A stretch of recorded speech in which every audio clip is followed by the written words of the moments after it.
Thanks for tuning in to the Trap House Podcast. Now a quick word about our sponsors. We have Duke Traps. Check out duketraps.com. Duke manufactures over 40 different models of K-traps, coil spring traps, long spring traps, and body grip style traps. Also, my personal favorite, they have the Duke dog proofs. They come powder coated, perfect on the line. Check out duketraps.com and you won't be disappointed. We have J3 Outdoors, maker of the Hags Bracket, all American made products. Check out their website, j3o.com, and you will not be disappointed. They have everything from your bait holders, your spring clips, your tail hooks, the universal locks, the list goes on. Especially if you're a water trapper, you want to check this website out. That's j3o.com. We also have Top Lot Stretcher Company with us. Check out their website at toplotstretcherco.com. Top Lot Stretcher Company handles all your wooden stretcher needs, along with pelt handling supplies and trapping supplies. Check out their website at toplotstretcherco.com. And representing all the girls in the trapping world, we have Trapping Girl Inc. with us. Check out their website, trappinggirlinc.com. They have awesome apparel for the females. There's also kids apparel, lures and baits, things you could use out in the field. Check out their website, trappinggirlinc.com. And there's only one true way to start out the trap line in the morning, and that's with a nice hot cup of coffee from traplinecoffee.com. Check out their numerous collections. They have Trapline Blend, a Kodiak Blend, and my favorite, a Cherry Red Blend, all available at traplinecoffee.com. Also, be sure to check out Weeby Knives. That's weebyknives.com. They have skinning knives, fleshing knives, all your fur handling tools. Check out weebyknives.com. Need a place to sell your fur? Check out Groenwald Fur and Wool Company. They're the largest and most experienced direct receiver of wild fur with over 50 plus years of experience. Their website is gfwco.com. And last but not least, Hoosier Trapper Supply. Check out our website, HoosierTrapperSupply.com, home of the Top Dog Predator Bait and Jet Fuel Predator Lure. We got all your trapping needs, trapping scents and baits, deer scent, and apparel. Check out HoosierTrapperSupply.com.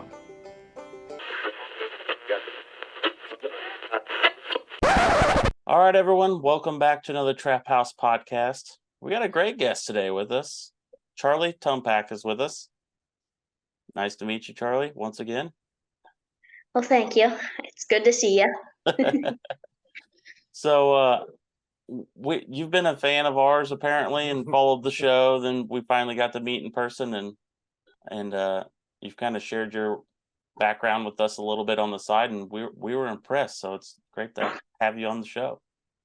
Thank you. I like trapping. So, you're from Ohio. So let's get a little more background. So you're from Ohio, and you're 12 years old. Mm-hmm. What grade is 12 years? Sixth grade? Seventh. Seventh grade. I'm young for my grade. I'm sorry. No, you're good. What'd you say? I said it's okay. I'm in seventh, but I'm young for my grade, so. Okay. Okay. So how did you get started in the trapping? What made you I've always just loved being outside. I went hunting with my dad and stuff, but one time my dad trapped when he was younger. Well, then he was he got some mink traps and was like, you know what, let's go try and catch a mink. So that's like my earliest memory of trapping, is just going out in a creek and setting this trap, and the next day coming back and having a raccoon. And I thought it was the coolest thing ever, being able to get this close to it. And I think I was 7 when I started trapping. So at that time, I didn't really know what a mink was. I didn't know what a muskrat was. So that kind of kept me interested and kept me coming back to it. We just slowly started putting out a small line. At the beginning of season, we had some mink traps out. We didn't catch a mink that year. Actually, yeah, we did, but it took a little bit. It took a lot of trial and error to catch a mink. But we just that first year trapping, I just remember it was really cool trying to figure out what the animals were and stuff. That's kind of what got me into it and kept me coming back for more. But my dad got me into it, so. And you still go trapping with your dad. Mm-hmm. I'm slow. Every year I'm getting more and more reaching out on my own and doing more. Like the first year he did everything. I just came along, but now this year I'm pretty much running my own lines and everything. So He's we'll see. trapping with you. You're not trapping with him. Yeah. That's great. So when guys were trying to catch the mink, what kind of sets were you making? Now I do I do pocket sets, but the first sets we ever did were blind sets. We would just go to a bridge and we use Victor number twos. Now we use rotors and railroad plates, but we used to do just have we used to stake them down and do blind sets. So that's Okay. what my first set was. And I remember my first mink we caught, we walked up to the bridge, and I still do this. When there's a trap, I run over and try and look at it before my dad gets to it. And I remember I jumped out of the truck, ran over, and the mink was just sitting there because it was still alive. And I saw it, and I was like, I thought it was the coolest thing ever. I was like amazed, and I still love catching mink. It's my favorite thing to trap. So you were using number 2 Victor coils, the old square jaw style. Is that what you guys were using? Okay. Yep. You using any other traps then? Nope, that's what we've been from. That's what we got that's what our first traps were, and we found that they work really well. We've started adjusting them a little bit more, making them more hair trigger, and we put mink pans on them just so there's a bigger surface area for the mink. But we've pretty much kept the same mink trap since the beginning, just because that's what worked for us, and if we found that it worked, we just kept it. So yeah, I think that's a good trap. We use it on muskrats, and it's originally it was a fox trap, and it really wasn't that good of a fox trap back in the day. Everybody thought it was the trap, but but it turns out it really wasn't. And then if a coyote got in it, the coyotes just pulled the jaws out of it. So I think it's a perfect mink trap or muskrat trap. So not such a good coon trap, but we catch plenty of coons in them though. Yeah, that's one thing about mink trapping. You catch lots of raccoons. You catch a lot of muskrats too? Yeah, not too many, because since we've started doing pocket sets, we've cut down on the mink, or not the mink, the muskrat levels a lot. But we still will catch one here and there. But most of the time, if we get an off catch, it's coon. But so what do your friends at school say about you being a trapper? I think they get tired of it, because I have my two teachers that I have two teachers that I talk to trapping about. And I talk to all my teachers about trapping, but some are more interested in it than others. And I always do that. That's my way of getting off topic in school, is bringing up trapping, because my one teacher, my social studies teacher, he's always up for it and likes hearing about it and likes that I'm out in the outdoors. So my friends they think it's cool, but they get tired of hearing about it. I've taken a few friends trapping. I took my one friend trapping, and she thought it was a little bit different. She was a little bit, she doesn't like it, but she still thinks it's cool, and she brags about it. She's like, I went trapping with Charlie one time, and now all the boys are like, we want to go. We want to hear what all this trapping's about. Like, they think it's so easy and this and that. And me and my dad are like, we're going to go take them beaver trapping and make them carry beavers out and see what they think about it then. That's the way to do it. That's a good way to handle it.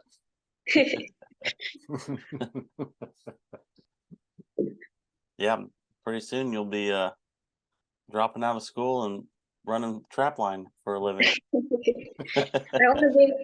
I want to be a wildlife biologist, so I'll stick in school. Yeah. Don't take Justin's advice. It's not advice. It's a suggestion. Don't take Justin's suggestion. Biologist, huh? That's what you're working towards? Yeah, I like animals, and I like seeing. That's something with like coyote trapping that I think is cool. Just seeing how like you put something in a hole, and a coyote comes up to it and sticks their foot in a trap, and like that's what, like, it's just, I think it's so cool that you can make such a smart animal do that. and with every animal really. And it's just so cool watching when you're trapping, just seeing how everything interacts with each other. Me and my dad always say that being a trapper makes you a better outdoorsman, because when it rains, it's not just, oh, it's going to be muddy. It's like, oh, my pocket sets are out of water, are out of commission. And like, you just, every little thing affects trapping. So it's makes you think a little bit more about stuff, I and think you look that's for different stuff. I think that's a really good that's very perceptive, because I think that trappers are definitely generally a better, more rounded outdoorsman than Mhm. somebody that may just deer hunt. And I'm not saying all deer hunters, but I'm saying just generally speaking, we've experienced a lot more things in the wild, and we go every day, and we have to go every day despite what the weather is, and we can't just roll over and sleep in if we want to. So yeah, it's yeah, I mean, I think that's a very good observation. So yeah. It's a commitment. That's one thing you can't cut out of it. Once you put the traps out, you got to go check them, and I think that makes it like more fun, and it makes it more work, but it's more rewarding when you do catch something. I always say it's like Christmas every day. Well, even if you don't catch something, it's still just you got to remake the set and make sure everything's done, and I love it. Yeah, and you got that every morning, that Christmas morning anticipation. You're right. I think that's Mhm. what keeps a lot of us going. So so have you caught a coyote yet? I've never caught one with just me making the set, every little thing with the set, because me and my dad have caught a bunch, but it's a team effort when we make the set. Like he always has to make sure that the trap is bedded correctly. He doesn't trust me to just put the trap there, wants to make sure it's solid and this and that. So I've caught them, but not by myself, which is one of my goals this year, because I'm always there. I always make sure I have to put the lure, and I have to do something at every set. So that's my job if I don't set the trap. So Mhm. that is one of my goals this year, is to catch a coyote by myself. Okay. Well, I think you'll do it. So you need to keep us posted and let us know when you accomplish that. I will. So Another one of my goals is I want to catch 20 mink by myself. oh, I remember that you were saying that. See, we saw last time we saw you, you were up in Escanaba at the NTA Mhm. convention, so we talked to you guys quite a bit up there. So I remember that goal. That's quite a goal. Yeah, we caught 10 last year, but that's not us doing looking for cricks. That's just our cricks that we know we can catch a mink. We can catch a few mink every year, but this is the year that we're gonna try and scout a little bit more. But I'd already told my dad that he can't touch the trap. Say if like he remakes it and we catch a mink, it doesn't count. So Oh, so it has to be 20. So in other words, you guys as a team could catch 40, but if you only catch 18, then you still don't reach your goal. yep. Those are good goals. That's a good goal. I wouldn't be disappointed with that though, if it ended up being like that. No, I wouldn't either, but I'm still determined to catch 20 by myself. Well, I think you will. I think you will. So you're usually the first one out, running to the set to see if you caught anything. Definitely. So Sometimes he gets mad at me, or like beaver trapping, and he's like, "Hey, this is my," because I love beaver trapping, but I can't set the traps. All I do is look for bank dens. So it's not my favorite thing. I like the beginning of season because I can set coyote traps, I can set mink traps, muskrat, coon, but I can't do much for beaver and otter. So I like beaver fur handling a lot. That's my favorite thing to skin and put up. But that's more his thing. So sometimes he runs out and checks the beaver traps first. Oh, okay. So you ever do that when you're walking across the field and you're just looking at the set, you can't quite see it, and there might be something there that's maybe you didn't remember from the day before, and you're just thinking maybe it's a coyote or a coon or something, and it turns out to be like the way this weed blew over. You ever do that? Yeah, I try not to get my hopes up, because that's like a big disappointment. So I always try and I think more what happens with me is I'm like, oh, I think it's a leaf, and then it turns out being a coyote. That's more my mindset that I try and keep, so that I don't get my hopes up. I like to I'd rather it be a surprise and Yeah. see it end up being a coyote than being a leaf. That coyotes are much better than leaves. Yeah. So what's your favorite thing that you like? I guess you could say memory or time on the line. Is there like one particular day that you were just so ecstatic you maybe caught a double or did something that you haven't done Well, before? there's 2 days. One of them was it was it would have been this coming season would have been 3 seasons ago. And I remember this day we went and I think we caught 4 beaver and 2 mink. And it was the first time we had ever caught 2 mink in one day. So I was super excited about that because I had made the sets and I was so happy. So that was probably one of my favorite memories because I remember we checked one spot and we caught 2 or 3 beaver or whatever, and we were excited. And then we caught a mink. And then we went to the next spot and we walked up and I saw it. I saw the tail and I thought it was a muskrat because I didn't want to get my hopes up. And then I pulled it out, I ran up to it, put my gloves on and pulled it up, and it was a mink. And I was so excited. We still have that picture. And then last year we caught we caught 2 mink again, which was really cool. It's we don't do it too often because, like I said, we put I love mink trapping, but we'll put a few out here and a few out there. But at the beginning of season, we target, this year I wanted 50 raccoons was my goal. So I was more focused on that. But then, yeah, last year I ended up catching 2 mink in a day, and that was cool too. Did you make your 50 raccoons? Yes, I did. I caught 56, I think. Okay. Yeah, 54 or 56. I did catch my 50 raccoons. About 20 of them were in mink pocket sets, but I made the set, so it counts. Another memory is last year there was this sheep farm we were at, and we made some coyote sets there. And we walked up and we saw something. We're like, "What is that?" And once we drove up to where we could, and then we started getting out, and we saw it was red bouncing around. It was my first red fox, because around here we really have a red fox population. So last year we caught our first red fox, and that was really fun.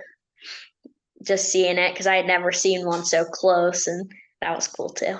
Yeah, that's very cool. So when I was a kid a long time ago, we didn't have that was what we caught. We didn't have coyotes at all.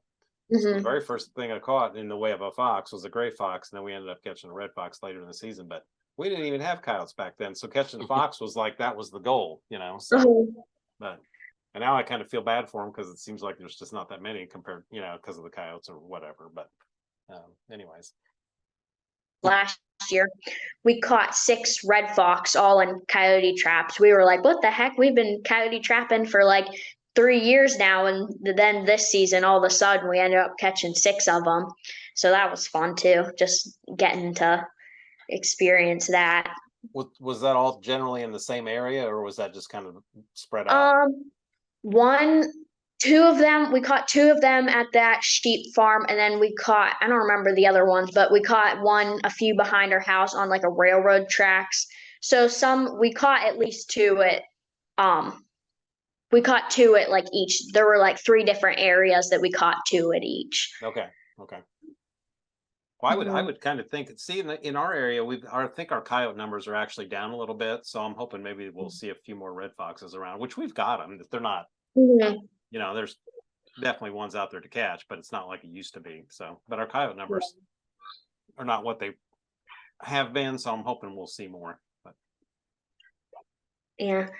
Another one of my favorite stories is sometimes we get because most of the time we check traps after school, because now once I moved into middle school, my bus comes at 6:40ish, so I have to get up early, and it's just not enough time in the mornings to go check traps when it's dark out, especially. So there's a few times we'll have to check traps before morning.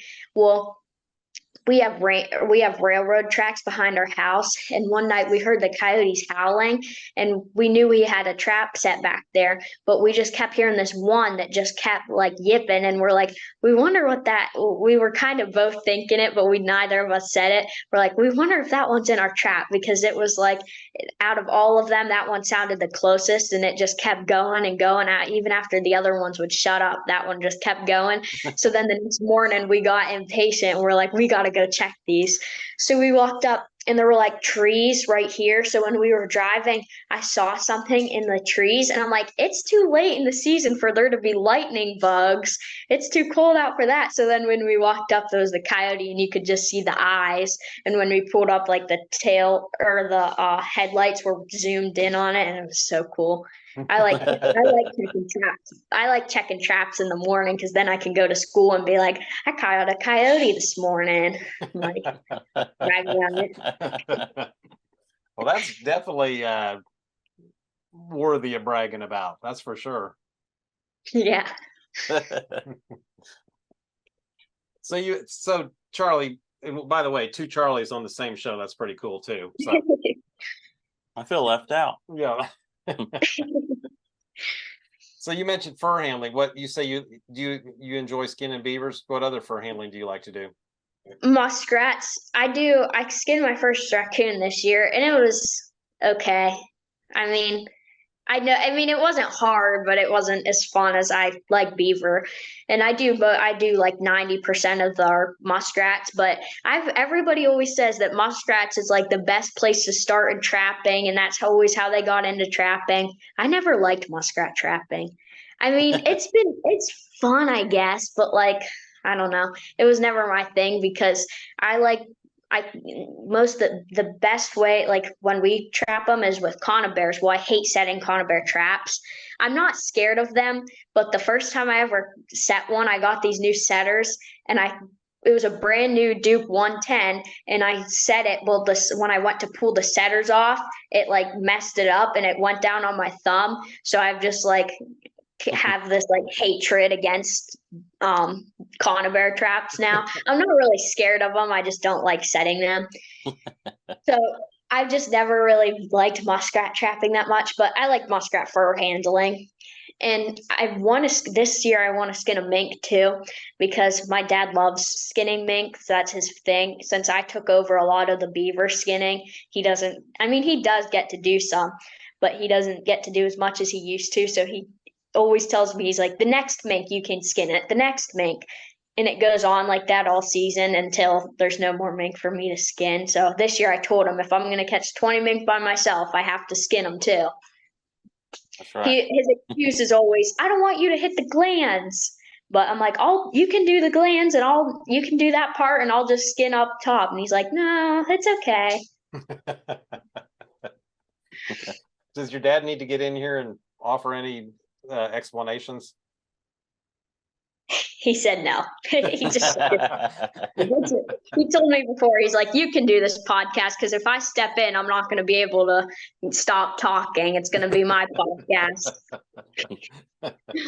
So how excited were you when you found out you were on the cover of the American Trapper magazine?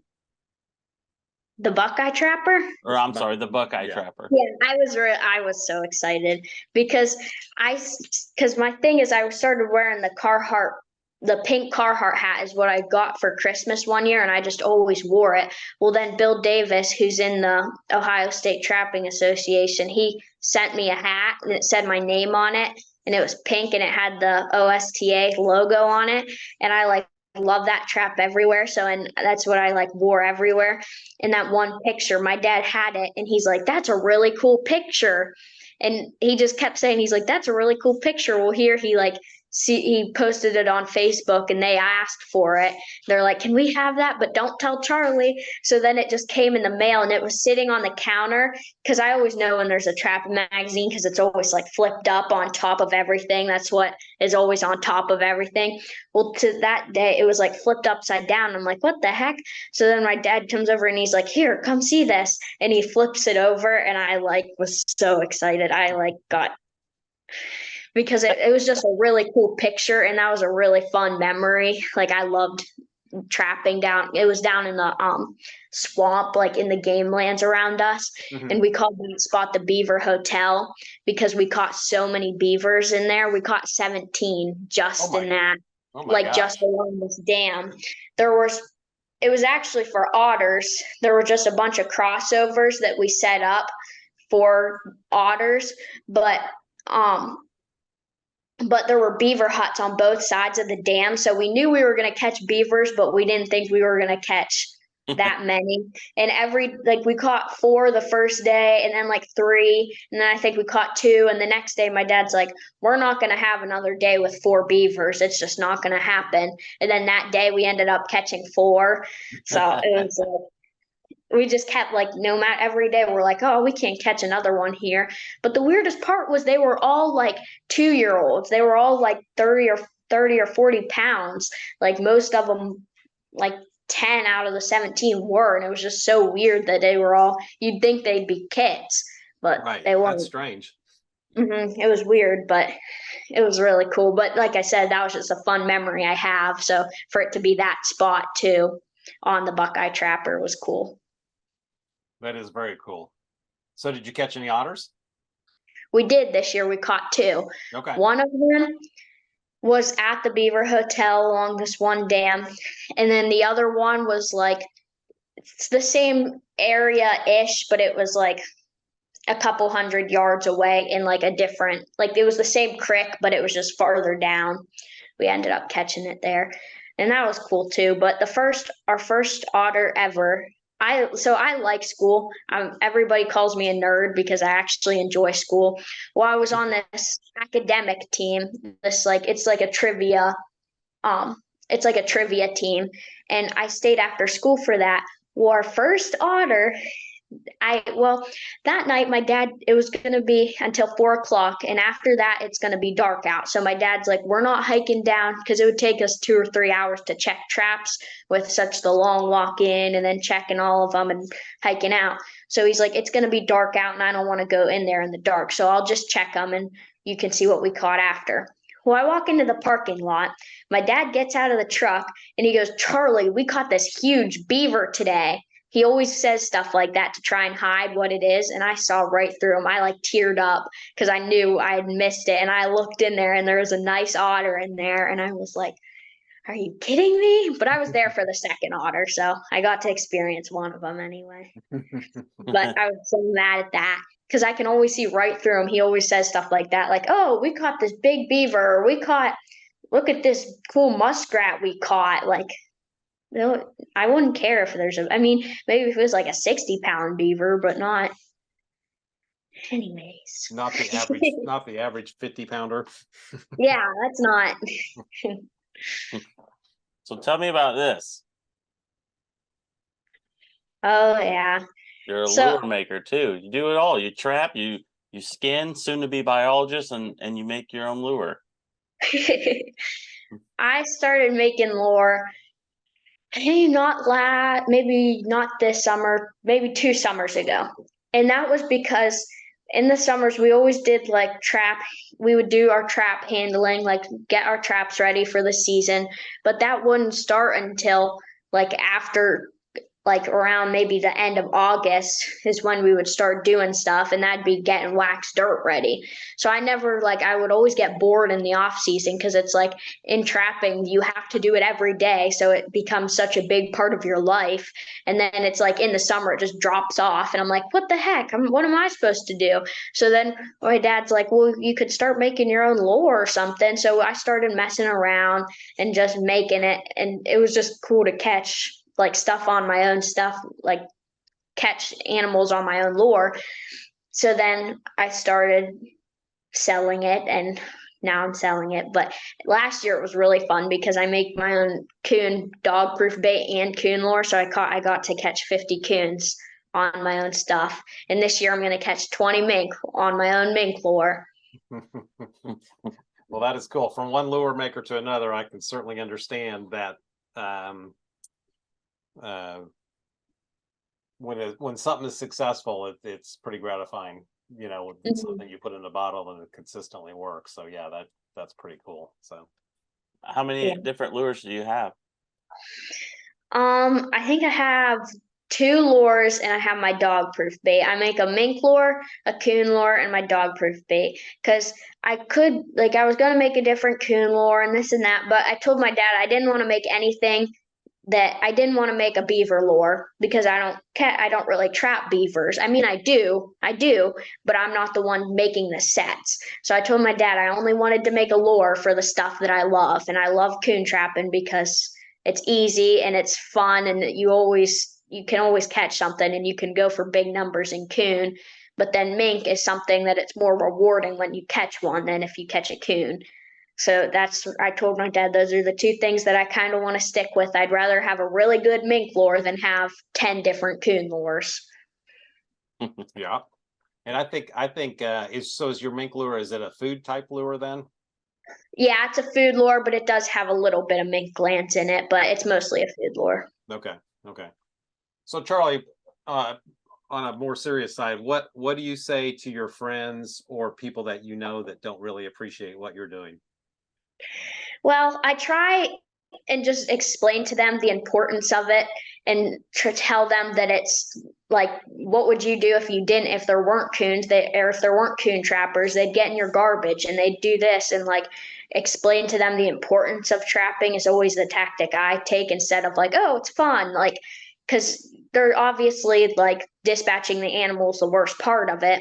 But I think people misunderstand trapping, and trapping has such a bad reputation with people that aren't outdoorsmen that it's important to educate people on what it really is and what it really means. And like most people, when they think of just trappers, they're like, oh, cruel, like they don't like cruel men that are just going out and trying to kill stuff. Like they don't think of like trying to control the population and how much fun and how many memories you can make trapping. Like it can really, especially doing it with my dad, I know that I'm going to remember this when I'm old and whatever. Like there's so many memories with it, and it is important. Like there is a lot to it, and it takes a lot of work to do it too.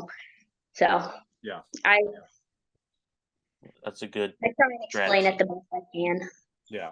I think that's a good way to handle that. And there's some people that you'll never reach. I mean, there are people that have their mind made up or Hmm. whatever. But a lot of people, I think, if you offer them a rational, make sense type answer, or explanation, I think that most people are reasonable enough to accept that. So. Hmm. I found that it's easy for me when people like I said, think of like they don't think of a little girl going out there and setting traps. So I think when it comes from me, they believe it even more. Like some of my friend, like some of the boys in my grade are just so annoying. But they'll try and say something like, "Oh, trapping's easy," or "trapping's dumb," or if they try and talk trapping, they don't even try anymore because I can shut them up so quickly. Just like, oh, I can. That's I've great. gotten good answers for any of their comments about it. Yeah. Well, yeah. Yeah, there's misconceptions. Unless you're involved, there's misconceptions all over the page, as you are well aware of. So yeah. And you are right. You are not the stereotype of trappers. And so you are a very good face and a very good ambassador for trapping, I think. So keep it up. That's very important. So Thank you. I always tell people, I just like trapping, and if getting to influence other people comes along with it, then right. that's just an extra. Right. I mean the benefits of trapping are very important, but on the other side, we do enjoy it, and it is something that's a part of our lifestyle for sure. And it's just what we enjoy doing. So Hmm. It's funny at school, I'm starting to become known as like the trapper because, like I said, I talk about it so much. And like there's this girl that I have a water bottle that has a trapping girl sticker on it because I have two trapping water bottles. One has a sticker that says trap like a girl, and the other one has like a bunch of different, like it has a Hoosier sticker on there. It has just a bunch of different like just trapping companies. So then the one girl in my grade started calling me trapping girl because I always wear my trapping shirts to school and like this or that. So they that's like a nickname for me. And my grade now is Trapper Girl, Trapping Girl. That's a good name. That's a good name. Yeah. I've never used anyone else's lures except for what we use at the shop. What we make. Yeah. What we make, the Hoosier Trapper line. So you'll be the first one I'm going to take out and catch a coon on someone else's lure. Thank you. I'm honored. Well, I got to catch one first. Yeah. Hey, I got my jet fuel. I got my jet fuel already for my coyote this year. Well, Good. I'll I want to catch my see first pictures. ever- they're kind of the same Yeah, I'll color. catch my first ever coyote by myself on jet fuel. Perfect. There you go. I like it. There you go. We have people that come in the shop and it'll be like, you know, a week before Christmas and it'll be super cold out and there's ground's frozen super hard and they just are gonna start trapping for the very first time and they want to go after raccoons. And it's like I warned them in advance. It's like, so this is not ideal, and you're gonna have to wait for a warm up or something. So don't get discouraged if you don't have success right away. You know, because so many people get done deer hunting and then they go trapping when it's not so ideal. You know, so. I love when it gets, as a mink trapper, I love when we get those like cold moments because the mink get running and the coons stop. Yeah. It's the best mink trapping is when it gets really cold out. Maybe not for pocket sets, but it's still, you can make it work. Oh yeah, that you are right. That's a good time for mink trapping, and like you said too, you don't have to worry about raccoons sitting there in your perfectly made pocket set. Yeah. Do you hunt or fish or do any other outdoor stuff other than trapping? I've never went deer hunting because I told my dad I want to wait until I can pull back a bow, and I'm good at setting traps, not pulling back bows. I've been working on it, but I just can't do it yet.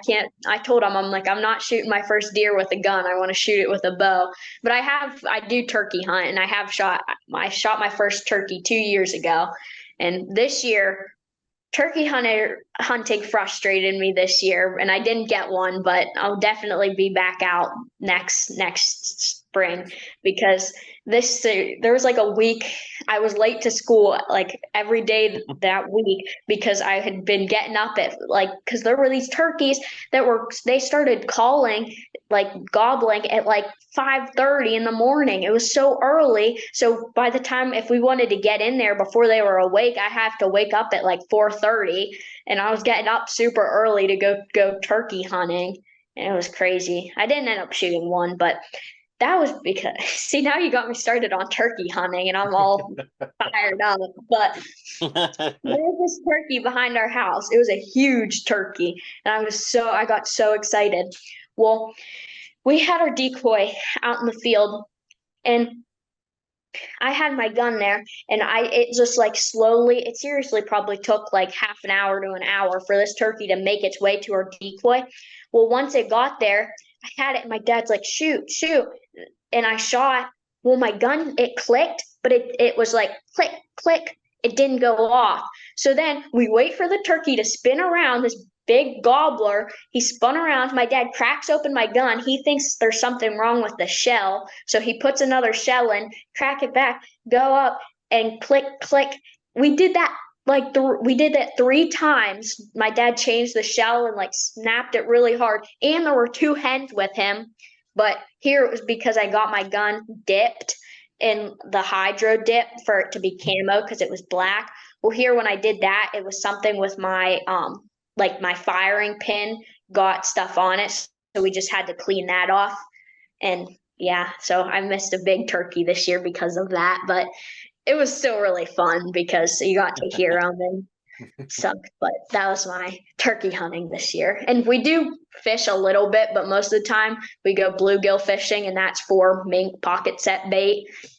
That's a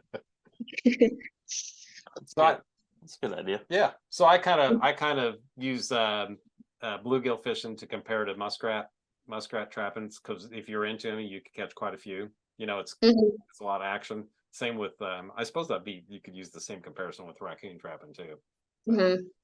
Lots of action. It's going to have success, you know. So yeah, we have a pond that we go out there and my dad laughs at me because instead of just like casting out, I just take it and I like put it, and you can put it like there's a little bit like it's really shallow on the bank. You can put it or like by the bank, and you can put it in like 2 inches of water, and you're gonna get a bluegill that comes up to it and like bites it. I mean, some of them are gonna be pretty small, and we just throw them back. But it's still, my dad just laughed at me because I'm just holding it there. I'm not even casting out. I'm just like holding it over the water so that I can catch these bluegill because there's so many in there.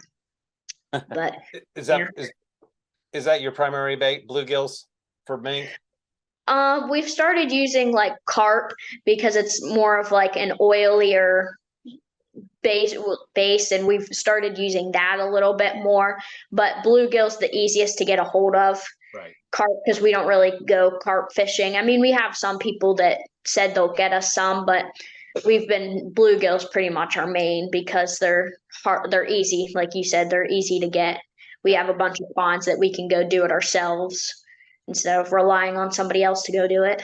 Yeah, I hear that, and I'm not a mink trapper, so you can't, you know, so I gotta go by secondhand information. I've caught mink before, but I'm not really a mink trapper. But I guess little bullhead catfish are supposed to be really good too for mink. I don't. Have you heard that?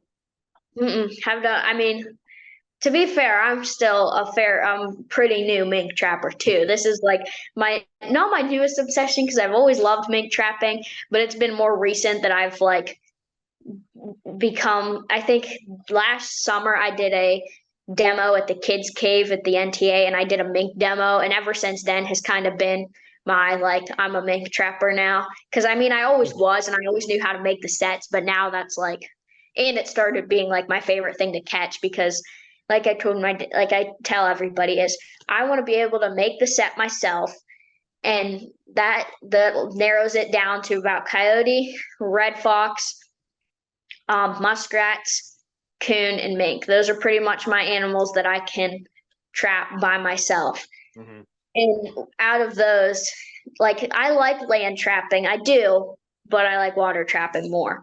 Yeah. So it goes down to that, and then it's just mink's just the funnest thing to catch out of those. It's a lot more work, but it's a lot funner than just catching whatever. Yeah. Yeah. We're getting ready for our rendezvous at the shop we have every year. We'd love to have you come do a demo next year if you can make it out here for a mink demo. Really? Oh yeah. Okay. Well, you gotta wait a year. well, I'll definitely do that if we can. Okay. All right. Okay. So, and you can tell those guys. Hopefully, you'll be able to tell those guys 20 mink last season. So I feel like I can probably help you out. Yeah. Well, Yeah. thank you. I've Yeah. never caught 20 mink in a season. No, me neither. So Hey, hopefully I'll be able to say that after a few months. I think assuming the weather's halfway cooperative, I think you will. So Yeah, because we've caught the most we've ever caught in a season was 12. And like I said, that wasn't really us going super hard and trying to catch that many. That was just kind of us making a few sets here and there, and we caught 12. So I think I'll be able to do it. But like I said, I don't know how many of those pockets my dad's going to try and remake because it's not going to count. So That's great. Well, thank you, Charlie, for being on. It's been a pleasure. you got any? thank you for having me. You have any last things you would like to say? Don't get discouraged if you're a new trapper. Just keep at it, and it's rewarding in the end. That's a good way to sum that up. And I'd already said it, but I think with hey, let me ask you one more question. So you're going to pursue a degree in biology. So are you thinking about fur bearer biologist? Is that what you're thinking? Okay. Well, Yeah. I just narrowed it down because we listened to this podcast the other day about this girl that was I don't remember where she was, but she was a fur bearer biologist that was doing a study on coyotes. And I thought that was really cool because it would like the fur bearer biologist. I know a lot about the fur bearer animals. So I thought that would be cool. So yes, that is what I would like to do if I Well, that can. would be awesome. We have a our fur bear biologist here in Indiana. We have a really good one right now, Jerry Ann Albers, and in fact, we'll see her this weekend or next weekend at the rendezvous. She always comes to our trapper rendezvous and gives a little talk. I've been helping instruct at the Trappers College the past 10 or 11 years, and a lot of the people from the Trappers College that are there are agency people. So there's lots of wildlife biologists, lots of USDA wildlife services, which a lot of them have biology degrees as well. So and they're out trapping critters, that are causing issues. So you have good prospects with that type of degree, I think. So That's what I'd like to do. It just seems like you can take something you love and put it into a job. It just right. Yep. There's a fellow at the college, and he says that his parents always said, well, you'll never make a living trapping, or you'll never be able to really go anywhere. Well, he got his wildlife biology degree, and a lot of that degree, or a lot of his job, depends on his trapping knowledge, because he's actually traps a lot of species that are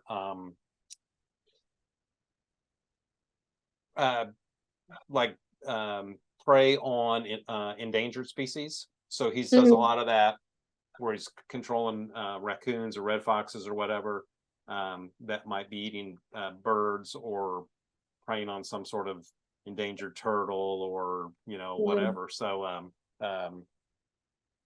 there's a very wide area of things that you can do with that, I think. So, and I'm sure you'll do very well with that. Well, thank you.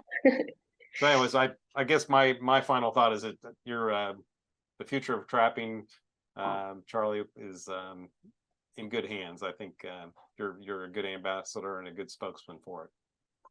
Thank you. It means a lot that, yeah.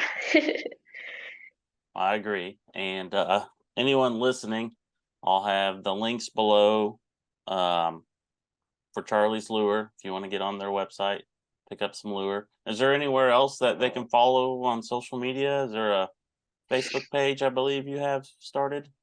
Yeah, well, I don't know if there's a Tumpak trapping one, but Tumpak trapping or Jesse Tumpak.